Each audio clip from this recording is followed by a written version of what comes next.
Assalamualaikum warahmatullahi wabarakatuh. Halo teman-teman, ketemu lagi sama aku Andin. Pada video kali ini kita akan membahas sedikit tentang networking model.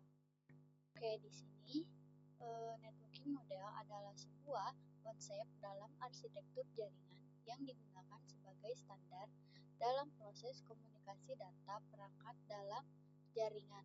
Selain menjadi standar networking, model ini juga memberikan panduan tentang bagaimana data dikirim, diterima, dan diproses dalam jaringan. Seperti itu ya teman-teman, kurang lebih. Kita lanjut saja. Di gambar kedua ini ada cause networking dan model networking. Di sini sebelum adanya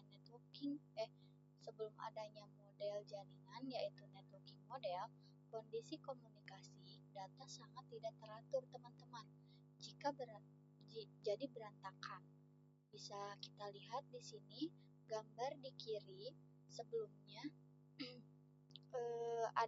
sebelum adanya networking model ya teman-teman. Jadi pada proses komunikasi data tidak tersusun dengan baik sehingga menyebabkan berbagai masalah seperti tabrakan data collision, dan kesalahan dalam pengiriman informasi. Nah, setelah model jaringan diterbitkanlah komunikasi data menjadi lebih terstruktur. Nah, ini yang versi pertama teman-teman, dan diterbitkan langsung saja yang terbaru yaitu model networking agar saat pengiriman data atau penerimaan data tidak tabrakan. Ini sudah tersusun rapi ya teman-teman, bisa kita lihat di model networking itu sudah tersusun rapi, application, presentation, dan session, banyak lagi di sini. Dengan adanya pembagian layanan tersebut, proses komunikasi jaringan menjadi lebih mudah dipahami, dikelola, dan dikembangkan. Inilah perbedaan antara kondisi sebelumnya dan sesudah diterapkan. Kurang lebih seperti itu teman-teman untuk gambar yang kedua ini. Terus kita lanjut. Networking model itu ada dua, yaitu networking sekarang menggunakan TCP/IP model. Ini karena TCP/IP lebih less atau formal dibanding OSI. Sebaliknya, karena OSI lebih kompleks, maka sering digunakan untuk kebutuhan edukasi ya teman-teman. Jadi, networking itu dibagi menjadi dua ya teman-teman. Ada yang TCP/IP dan OSI model. Seperti yang kita ketahui, networking model itu ada dua. Yang pertama, network TCP atau TCP/IP. Model ini lebih less, lebih formal gitu dibanding OSI. Kalau tadi OSI itu menerbitkan networking model yang bernama OSI, Open Standard, Open System Indicator ya teman-teman. Nah, adapun TCP/IP ini sudah seperti upgrade dari OSI layer. Nah, kurang lebih seperti itu. Karena kedua jaringan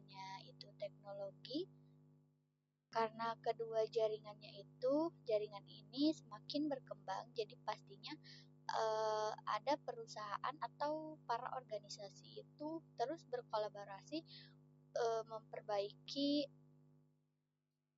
memperbaiki sebuah sistem untuk mempermudah kehidupan teknologi manusia ke depannya ya teman-teman. Oke, kita lanjut saja.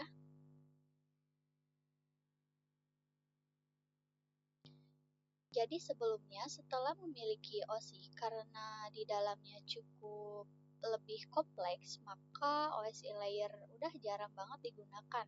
Digunakan hanya untuk kebutuhan edukasi seperti. Jadi kalau yang sering digunakan itu TCP/IP ya, karena OSI itu sekarang jarang digunakan. Karena apa sih? Karena lebih kompleks ya teman-teman. Dan TCP ini biasanya adalah model yang membuat lebih ringkas dan lebih singkat. Kurang lebih seperti itu untuk OSI. OSI model dikembangkan oleh International Organization for Standardization (OSI) sebagai kerangka kerja untuk menghubungkan sistem yang berbeda dalam jaringan jaringan. OSI model memecah proses komunikasi menjadi 7 lapisan dan fisik hingga aplikasi untuk memberikan standar komunikasi yang konsisten. OSI itu kan singkatan dari Open System Encoder ya teman-teman. Adalah model jaringan yang dikembangkan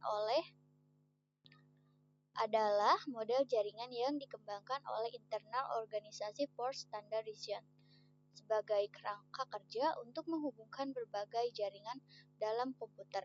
OSI membagi proses komunikasi menjadi 7 layer ya teman-teman. Nanti kita akan bahas untuk yang 7 dan menggunakan itu seiring perkembangan teknologi jaringan muncullah TCP/IP yang sudah tadi saya jelaskan. Nah, jadi OSI itu terbagi menjadi 7 layer. Maka TCP/IP umumnya menggunakan 5 layer. Bisa kita lihat di sini ya teman-teman untuk fase 1, 2, 3, 4, 5, 6, 7 teman-teman. Ini untuk OSI gitu ya. Nah, untuk di sini TCP/IP model juga dikenal sebagai protokol internet.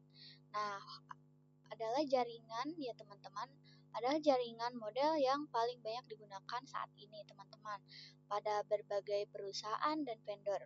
Fungsinya sama seperti OSI teman-teman, sama kurang lebih seperti itu, seperti OSI model yang ini teman-teman. Nah, yang itu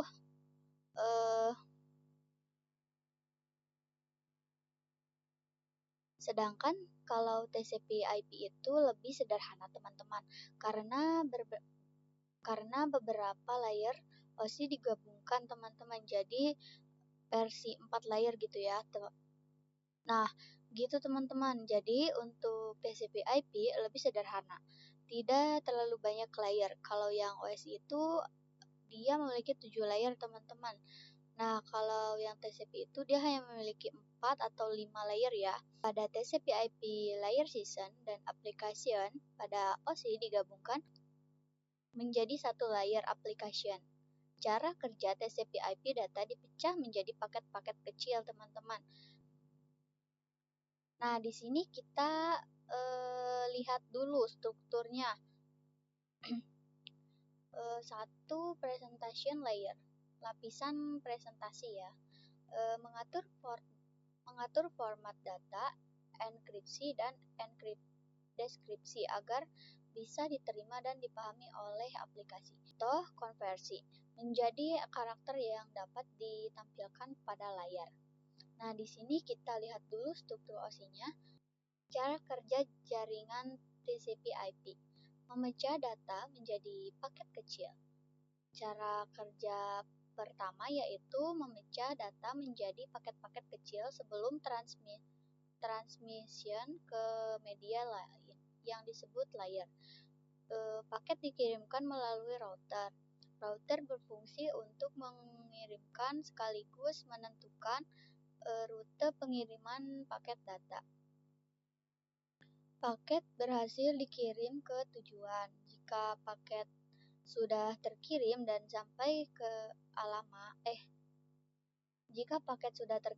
sampai di alamat tujuan, selanjutnya layer TCP/IP akan menjalankan tugasnya masing-masing, mulai dari penerjemahan sinyal menjadi data hingga akhirnya disusun menjadi sebuah file utuh ya teman-teman. Kurang lebih seperti itu. Jadi TCP/IP itu merupakan penyederhanaan dari OSI teman-teman, OSI model yang tadi saya sudah jelaskan ya. Fungsinya keduanya sama, yaitu standar komunikasi jaringan komputer. Tetapi TCP/IP lebih praktis dan lebih banyak digunakan dalam implementasi jaringan modern sekarang. Perbedaan utama terletak pada jumlah layer yang lebih sedikit, karena beberapa layer OSI digabungkan menjadi satu teman-teman. Nah, jadi itulah yang bisa saya jelaskan untuk cara kerja TCP/IP. Di sini juga ada struktur OSI versus TCP/IP model ya teman-teman. Di sini juga ada struktur OSI di sini juga ada struktur OSI versus TCP/IP. Bisa kita lihat untuk struktur OSI itu dia memiliki 7 layer yang tadi sudah saya jelaskan. Di sini untuk OSI dari bawah ke atas itu 7 layer. Lalu untuk TCP/IP application dia hanya memiliki 3 sampai 4. Untuk TCP/IP application juga sama. Ini 1 dan 2 itu dipecah ya teman-teman. Jadi ini 3, ini 4. Kurang lebih seperti itu. Kita lanjut saja ya teman-teman.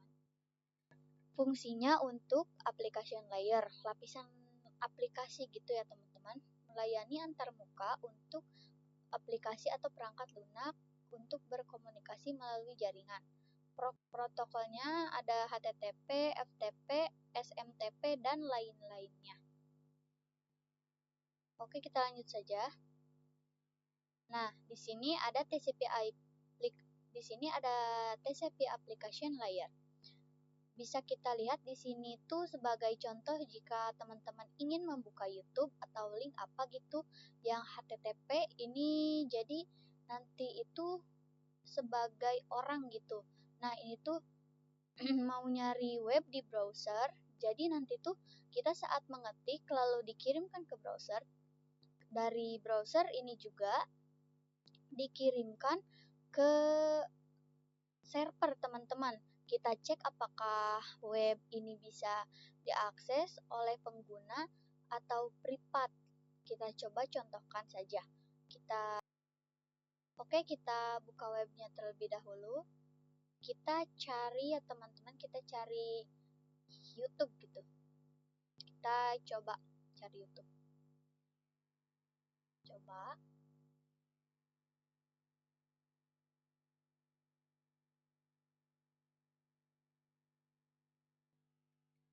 Oke, kita buka YouTube. Nah, ini kan udah bisa ya teman-teman. Kita lanjut saja.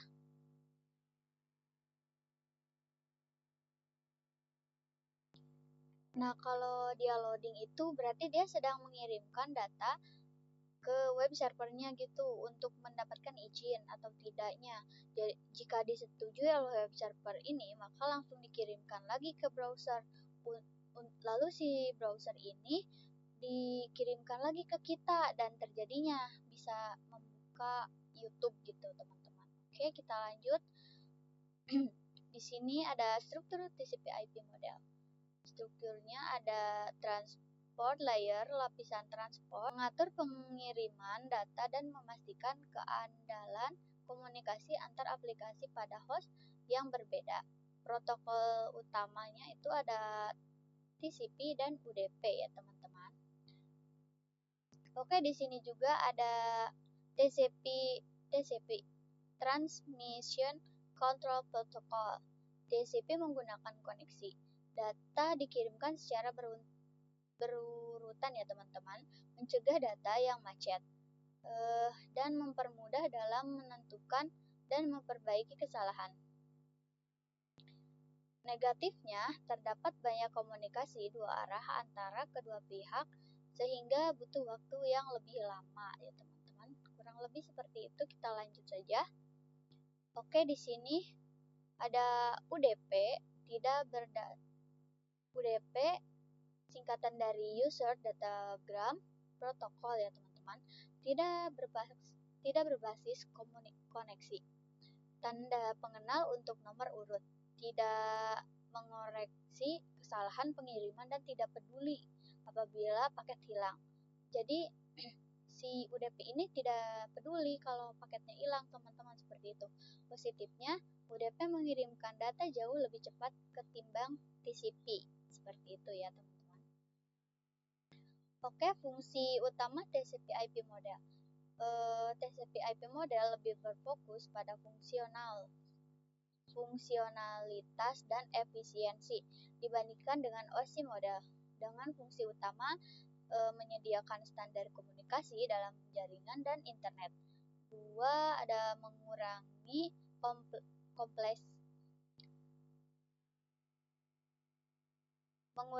kompleksitas dengan menggabungkan beberapa lapisan OSI. Menyederhanakan protokol dengan hanya menggunakan 4 lapisan inti. Oke, struktur TCP/IP model, TCP Transmission Control Protocol. Terus TCP menggunakan koneksi. Data dikirim secara berurutan. Mencegah data yang macet dan mempermudah dalam menentukan dan memperbaiki kesalahan. Negatifnya terdapat banyak komunikasi dua arah antara kedua pihak sehingga butuh waktu yang lebih lama. Network layer atau lapisan jaringan merupakan proses di mana setiap perangkat komputer diberikan identitas berupa IP address. Sebuah pemberian IP address berperan sebagai alamat yang berguna untuk mengoneksikan sejumlah perangkat dalam jaringan. Selain itu, IP address juga dapat mencegah terjadinya kesalahan alamat ketika dilakukan pengiriman paket. Kurang lebih seperti itu ya teman-teman. Oke, kita lanjut.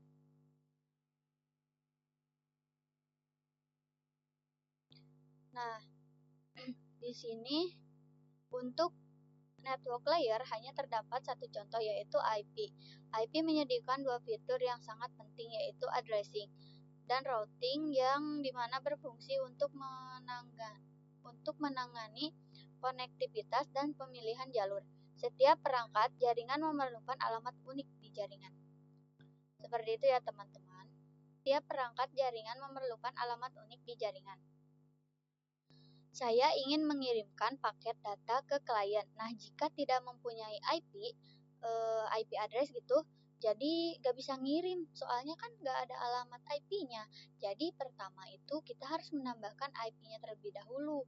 Jadi kalau di kehidupan nyata itu sebagai alamat rumah kita. Contohnya kita mau pesan paket. Jadi tidak tersasar gitu paketnya. Jadi harus menambahkan dulu alamat gitu. Nah, sama seperti di sini juga, kita harus memasukkan alamatnya dulu, yaitu IP-nya dulu. Kurang lebih seperti itu ya teman-teman.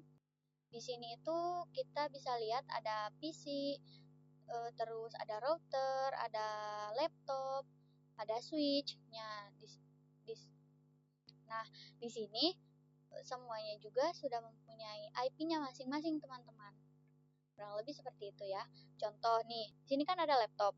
Nah, laptop ini mempunyai IP yaitu 192.168.1.1. Nah, sedangkan yang ini IP-nya itu 192.168 terus 1.2 seperti itu ya teman-teman.